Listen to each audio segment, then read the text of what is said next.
Good morning and welcome to Farm Factor. I'm your host, Jamie Bloom. Today, Duane Toews visits with Keith Byerly with the Soil Health Partnership. Learn what the partnership is and how they match up researchers with producers to improve soil health at the ground level. Next up, Greg Akagi brings us the Kansas soybean update. Then Kyle Bauer talks with Kurt Blades with the Association of Equipment Manufacturers. He explains how this 125-year-old company has adapted over the years to keep operators safe with growing technology. Find out what's going on around the state with the Kansas Farm Bureau update. And to wrap up, it's Plain Talk with Kyle and Duane. It's all coming up on Farm Factor. Stay tuned.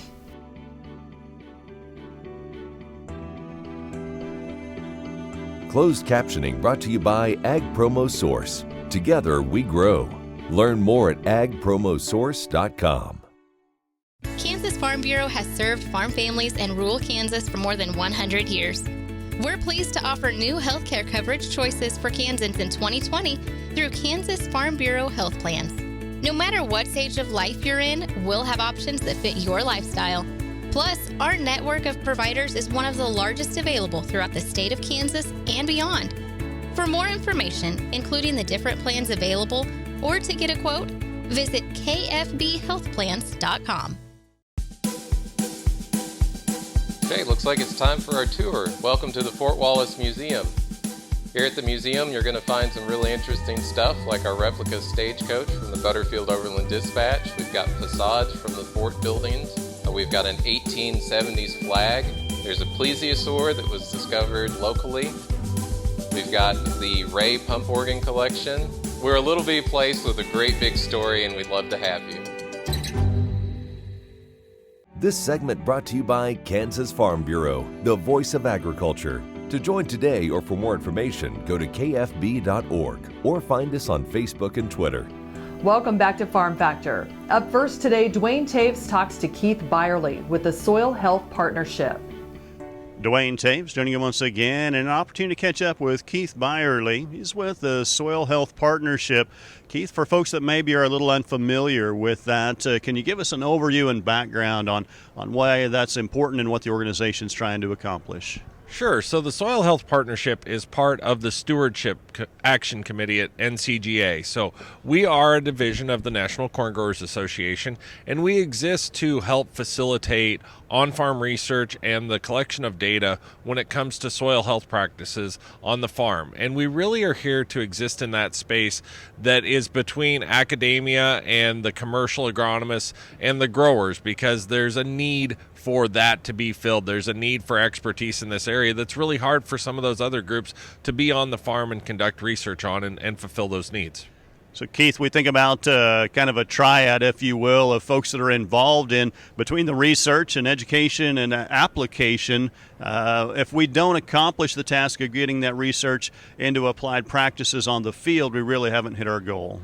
Absolutely. And it's really important to meet growers where they're at. No matter what state you're talking about, soils differ, climate's different from one side to the other. So the localized research is an incredibly important part of what we're doing to be able to have that soil health, the regenerative portion of this, the newer concepts that we're putting into practice more and more every year to meet some of the more arid climates of the western parts of states like Nebraska or Kansas, and to be able to see that follow through and have the same applications and the same adoptions as we move to the east, where we do get more rainfall in lower elevations.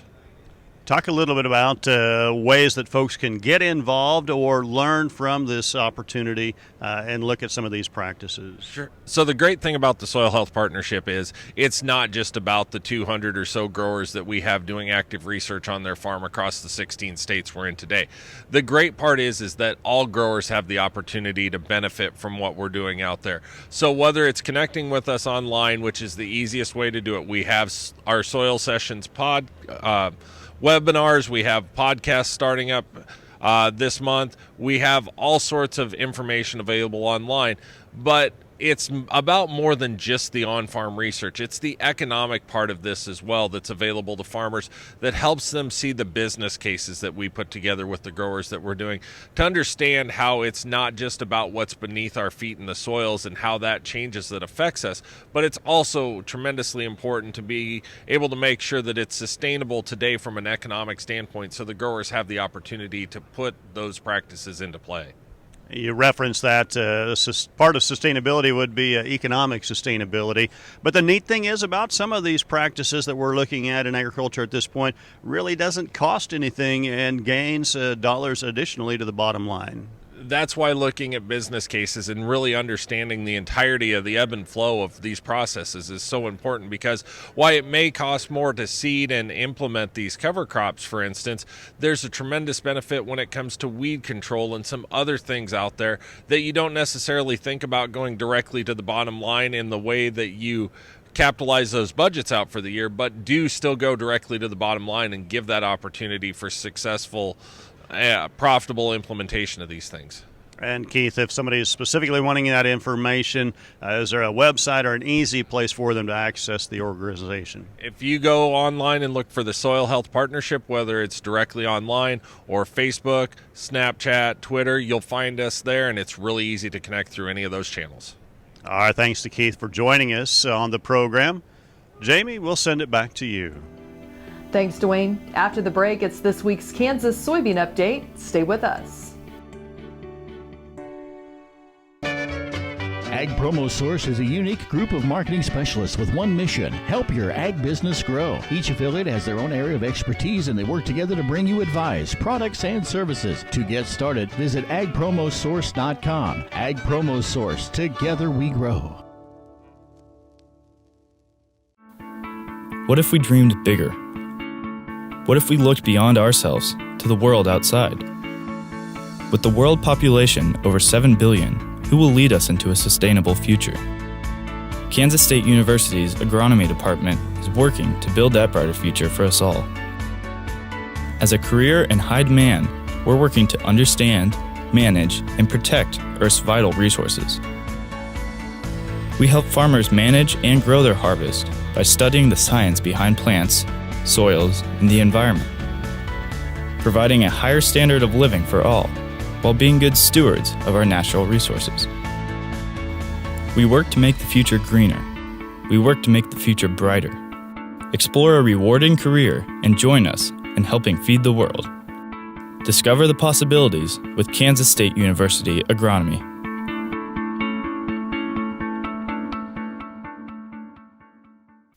Valley Vet Supply is devoted to providing information and professional quality products at reasonable prices.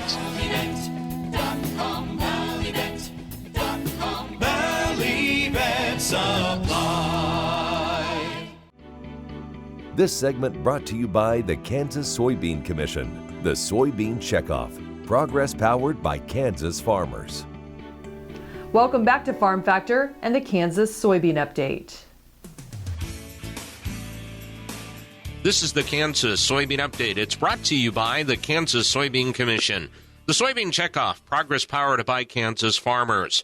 Brianna Jacobus, Communications and Marketing Specialist with Kansas Foundation for Agriculture in the Classroom, joins us. And Brianna, with families spending much more time at home, how does KFAC help with their virtual resources about agriculture? So we have two main ways that we're providing resources right now. We have a virtual resources page on our website at ksagclassroom.org, where you can look at K through 5 and then 6 through 12. And there's plenty of resources for parents to use on their own, for teachers to assign to kids, and all sorts of fun educational games as well. And then we have our Facebook page where we're posting videos every Monday, Wednesday, and Friday for kids to watch on their own and do some fun activities. So for those parents and teachers, it sounds like you continue to put new information on there through your website and social media? Yes, every Monday, Wednesday, and Friday on our Facebook page, we're posting videos from the kitchen, videos from the farm,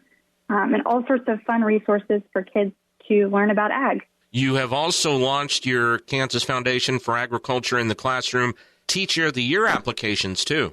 Yes, our Teacher of the Year applications have opened up, and those are due June 30th. And we've kind of mixed things up this year, and you can actually nominate your teacher on our website as well, and then we can get them that application to fill out. So if you have an amazing teacher right now, definitely go to our website and nominate them. And I know the schedule is still so much up in the air. What is the status of your upcoming summer conference, which was scheduled to be in July? Yes, so we have decided to postpone that until next year. Just with everything up in the air right now, it's just too uncertain. Absolutely.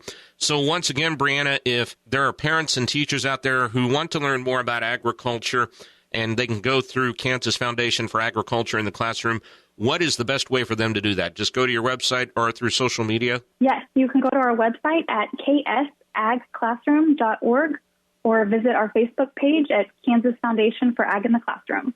And you can find a lot of great stuff and a lot of new information that will be updated throughout the next several weeks. Brianna, I appreciate you joining us. Thank you very much. Thank you. That is Brianna Jacobus, Communications and Marketing Specialist with Kansas Foundation for Agriculture in the Classroom. She joins us on the Kansas Soybean Update. It's brought to you by the Kansas Soybean Commission.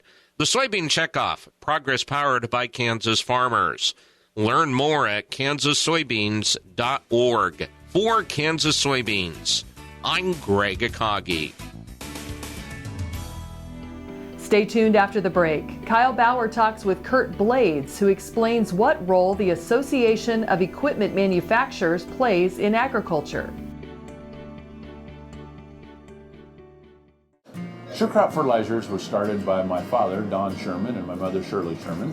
Family business that started in the 80s. We predominantly focus on plant nutrients and what we can do to give growers better responses with the fertilizer dollars that they do, and what we can do to make those things work better for the grower. We're based out of Seneca, Kansas. We work with growers in their soil analysis to figure out what they need, and then we can put those in a blend that gives them the best results, and so that we can deliver that direct to their farm so that they have those nutrients where they need them, when they need them, and so that they can apply them in a manner that's very efficient to them and works well on their planting systems and what they're doing. Sure Crop Fertilizers has been around for a long time. We always say we're big enough to take care of everything you need, but we're small enough to do it quickly. You can get a hold of us at 1-800-635-4743. Our website is surecropfertilizers.com, and you can always email me at corey@surecropfertilizers.com, and with any questions you have, we'll be glad to answer and work with you. What if U.S. soybean meal were more than a commodity? If seed companies and the soybean checkoff built a better variety? That future is here. The time is now. To meet end-user demands, the Soybean Checkoff is investing in the compositional quality of soybeans, including meal. A message from the Kansas Soybean Commission, the Soybean Checkoff, progress powered by Kansas farmers. This segment brought to you by Sure Crop, liquid crop nutrition delivered right to your farm. We're back, and Kyle is visiting with Kurt Blades from the Association of Equipment Manufacturers. Hi, this is Kyle Bauer. I'm visiting with Kurt Blades. He's with the Association for Equipment Manufacturers. Let's start with that, though, Kurt. What is the Association for Equipment Manufacturers, and is it all equipment, just large equipment, just agriculture? Well, the Association of Equipment Manufacturers, we've been around for about 125 years. Just over 125 years. We represent off-road equipment, so 5 sectors: ag, forestry, construction, mining, and utilities. And if you think of off-road equipment, it's tractors, combines, bulldozers, cranes, excavators, that types of equipment. And we have about 1,000 members, ranging in size from as big as Caterpillar and John Deere to as small as some of maybe a short line manufacturer or even a component or electronics manufacturer. So why was your organization organized all those years ago? Well, funny story. We were organized 125 years ago to address 3 key issues: infrastructure, workforce development, and the safety of our operators. Well, if you think back 125 years ago, the equipment that you see here at Commodity Classic it was just a glimmer in the eyes of those folks that would have been at a gathering like this 125 years ago. But our issues today, I mean, we're on the forefront of the really cutting edge issues that farmers are dealing with, whether it's compatibility of different colors of machines, the electronics around those different colors of machines. When we talk about our advocacy efforts, it's all about making sure that we got rural broadband and good roads and good infrastructure in place for those farmers to be able to take advantage of some of that good technology. We talk about the safety efforts. It's a completely different story from, worrying about the horsepower to the serious horsepower of some of these tractors, just to make sure that it's all within compliance, it's all within, safe operation, that everybody goes home tonight to their loved ones. Now, are you a North American organization or worldwide? So AEM is based in Milwaukee, Wisconsin. We represent North America, but we also are a bit of a global organization or a multinational organization, and that most of our members have a global presence. And so our job is to really look out for the interest of the North America equipment manufacturers all around the world, making sure that they have the ability to sell their equipment in different markets around the world, both from a trading standpoint, but also from a non-tariff trade barrier standpoint, such as safety regulations or environmental regulations, making sure that our equipment is up to speed to be able to sell a John Deere tractor or an AGCO combine in Europe, making sure that we're in line with those same standards. You bring up a great point. Most everybody wants those other markets, and also what affects them I'll just pick on Italy. The affects them on Italy may end up affecting them in other places, so it's good to share that information. Absolutely. When we talk about our standards work that we do for all of the sectors that we represent, we recognize we're in a global world. So we really do our best to look at where are the standards being developed, because our best situation is we do one standard for the whole world. That's what we always try to go for. So do it once, do it right, do it globally is sort of our motto as it relates to that standards work. But in some cases, we might need a different one here in the United States, because agriculture in the United States looks a whole lot different than it does in Europe, looks a whole lot different in Brazil than it does in Australia. So we want to make sure that it's correct for the markets, but whenever possible, we want to make sure that there's a global standard, so our manufacturers and all the whole industries really only having to create one piece of equipment. I was thought about it as you were talking. I thought about all those things were big iron, but when you talk about those standards, a lot of those standards would involve electronics as well. You bet. And as you walk around here at Commodity Classic, there's a whole lot of new technology on display. And our job as the association, and this is kind of our job, to get all of those members to work together to make sure that their pieces of equipment can work together as best possible, so that farmer can find that best solution that makes sense for their farm. In some cases, it may be all one brand. In some cases, it may be a mixture of brands. Our job is to make sure that those pieces of equipment can work together as seamlessly as possible, that provide that productivity that the farmer's looking for. We're visiting with Kurt Blades. He's with the Association for Equipment Manufacturers. This is Kyle Bauer reporting. Thanks, Kyle. Come back after the break for the Kansas Farm Bureau update. Watch Ag AM in Kansas online at agamandkansas.com. At Farm Credit, we partner with America's farmers who work hard each and every day to grow the food that we all enjoy. It's not an easy task, but it's an important one. Farm Credit is proud to work with farmers and ranchers, lending support in rural America. Kansas Corn reminds you that E15 fuel is the right choice for every kind of driver. For the car enthusiast, E15 has higher octane. For the thrifty driver, E15 is priced lower than regular unleaded. For the nature lover, E15 provides cleaner air. For the shopper who buys local, E15 has more ethanol from our Kansas corn farms. Choose E15 for a higher octane, lower price, cleaner American fuel. Message from the Kansas Corn Commission. Learn more at kscorn.com. Kansas Farm Bureau has served farm families in rural Kansas for more than 100 years. We're pleased to offer new health care coverage choices for Kansans in 2020 through Kansas Farm Bureau health plans. No matter what stage of life you're in, we'll have options that fit your lifestyle. Plus, our network of providers is one of the largest available throughout the state of Kansas and beyond. For more information, including the different plans available, or to get a quote, visit kfbhealthplans.com. This segment brought to you by Kansas Farm Bureau, the voice of agriculture. To join today or for more information, go to kfb.org or find us on Facebook and Twitter. Welcome back to Farm Factor and the Kansas Farm Bureau Update. I'm at the 2020 Young Farmers and Ranchers Conference, and with me now I have Brandon Whitley. And Brandon, what was your role here at this conference? Here this weekend at the conference, I was mostly, I moderated the Quiz Bowl for the collegiate on Friday, and I moderated the YFNR and collegiate finals for the discussion meets. So the conference really held a majority of diversified topics. Really, what was your biggest takeaway from this year's Young Farmers and Ranchers? I really liked listening to the speakers, and you have Eric Corcoran. He, from Ohio, and he just said, just get involved, and it was a good message, I think, for some of the younger people who are here. Maybe it's their first YFNR, where you start to meet people, you get connections, and just the more you can get involved and just do stuff, and I think that's really good. And then that kind of rolls into what our keynote this morning talked about, of just connecting with people, producers, and getting our story out there and doing a good job with the public. And rolling right into that, why do you think Young Farmers and Ranchers, these type of conferences, are important to the ag industry?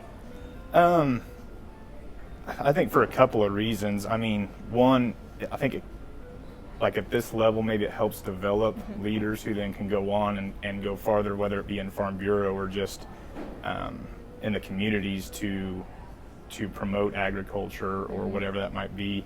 If you get out there and just talk to other people, make friends, make connections, you're going to learn something to take back to your farm. You might teach somebody else, and it's just great networking to get involved in stuff like this. And really growing a community atmosphere, per se. Yeah, exactly.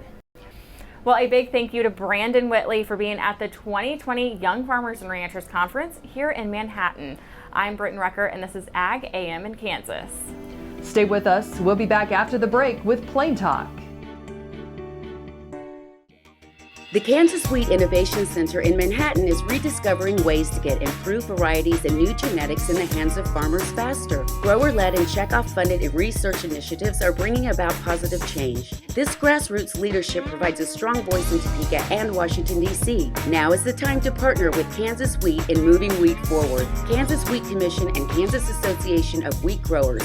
Farmers investing in their future and yours. Log on to rediscoverwheat.org. In 1821, a trade route was opened from Missouri in the United States across prairies and mountains to Mexico.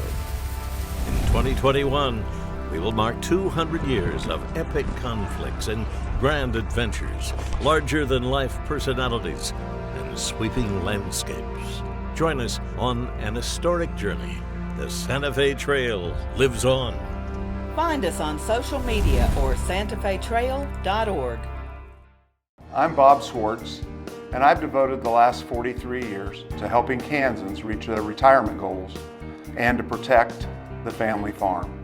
At Bob Swartz Financial, we believe everyone should be able to live the retirement they've always dreamed of. Our team of professionals can help you create an efficient strategy using a variety of investment vehicles to help you address your financial needs and your concerns. Bob Swartz Financial values commitment and transparency. This segment brought to you by Santa Fe Trail Meats in Overbrook. Let us help feed your family.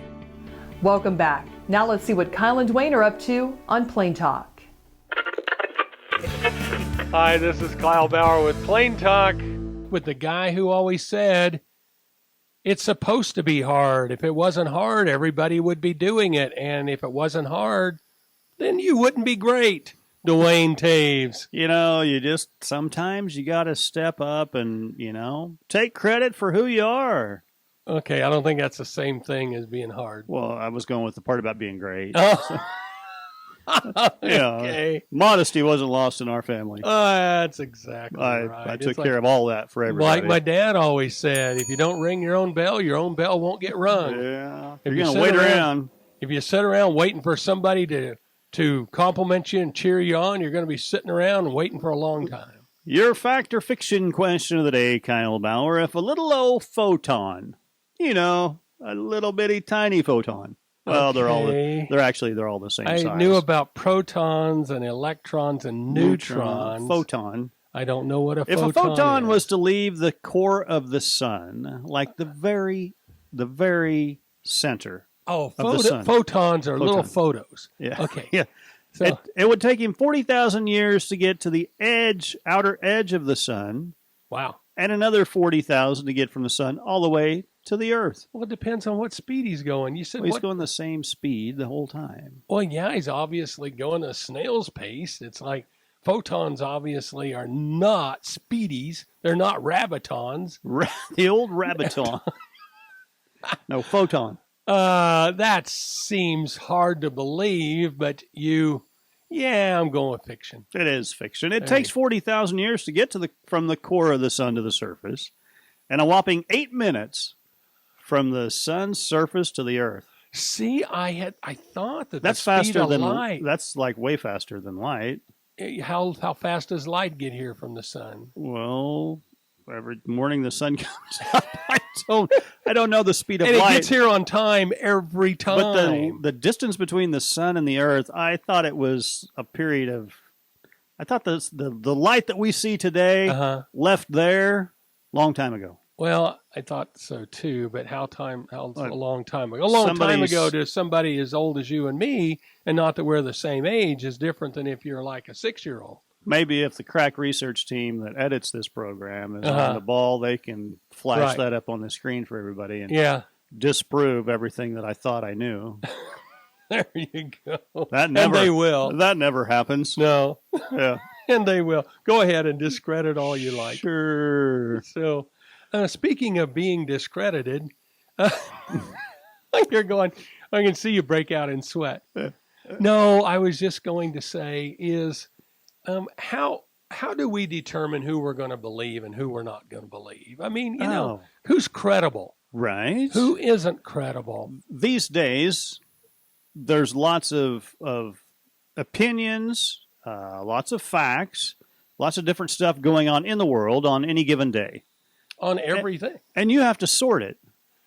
That's the most important how? part. At the beginning of when that guy's starting to speak, or girl, there's a little thing at the bottom. Says who this person is. Right. Well, if you're smart, you'll have such a long title that no one will ever know who you are after you read that. On the other hand, you're Duane, I'm Kyle. So it's like, well, ain't hiding anything there. Seen them guys before. Yeah. No, paying attention to who that guy is, and maybe even Google it, because, when you're a TV reporter and you've got to fill that time, and your producer says, I need 3 minutes on X. Right. You know what? If you can just get anybody slow down long enough to talk on X, you're tickled. Thanks for joining us. I'm your host, Jamie Bloom, and I hope you enjoyed today's show. See you next week on Farm Factor. Closed captioning brought to you by Ag Promo Source. Together we grow. Learn more at agpromosource.com.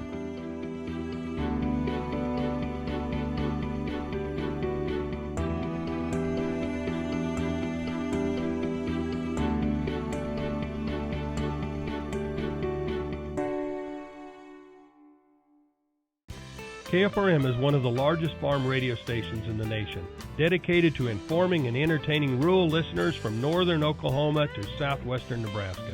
You can catch KFRM in many ways. Of course, 550 on the AM dial, streaming at kfrm.com, or on your smartphone by going to the TuneIn Radio app, or on Ag AM in Kansas on Tuesdays and Facebook every day of the week.